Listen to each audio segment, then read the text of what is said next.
बढ़ते हैं और बीएएसएफ आज बाजार के फोकस में बना हुआ है। कमज़ोर बाजार में भी बीएएसएफ 3% से ज़्यादा ऊपर है। दरअसल कंपनी के बोर्ड ने एग्रीकल्चर सॉल्यूशन कारोबार डीमर्जर को मंजूरी दे दी है। और क्या है डिटेल्स बताने के लिए हमारे साथ जुड़ी है कंचन बताएं।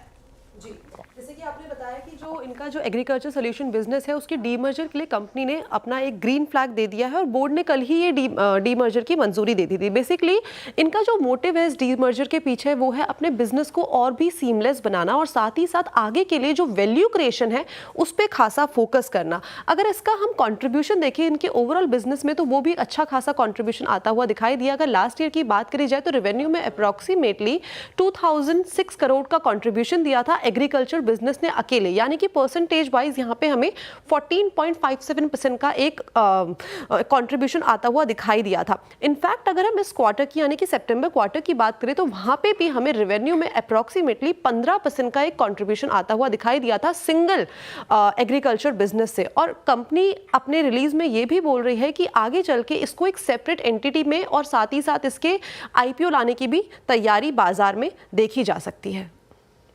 ओके, हम बीएसएफ की बात कर रहे थे। खैर स्टॉक 3.5% ऊपर।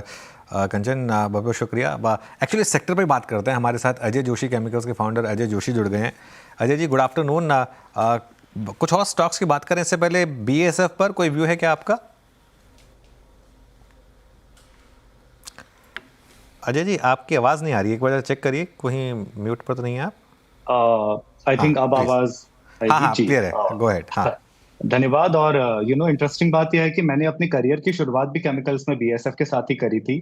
तो बीएसएफ का ये जो डीमर्जर है एग्रोकेमिकल का, ये कंपनी का फोकस है कि नॉन कोर केमिकल्स के जितने भी बिजनेस हैं, शुरुआत उन्होंने एग्रोकेमिकल्स के साथ करी है। इसके बाद अगला नंबर है बैटरी केमिकल्स का, उसके बाद नंबर आएगा इनके कोटिंग्स के बिजनेस का जो ऑटोमोटिव कोटिंग्स का है।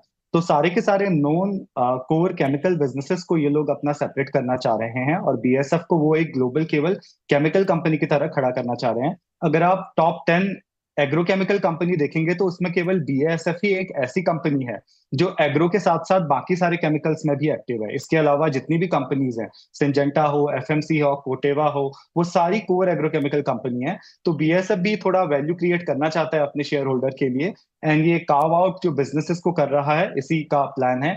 एक पॉजिटिव डायरेक्शन है शेयर होल्डर्स के लिए, मगर बीएसएफ के लिए how it will phase out इसको बताने में थोड़ा समय लगेगा।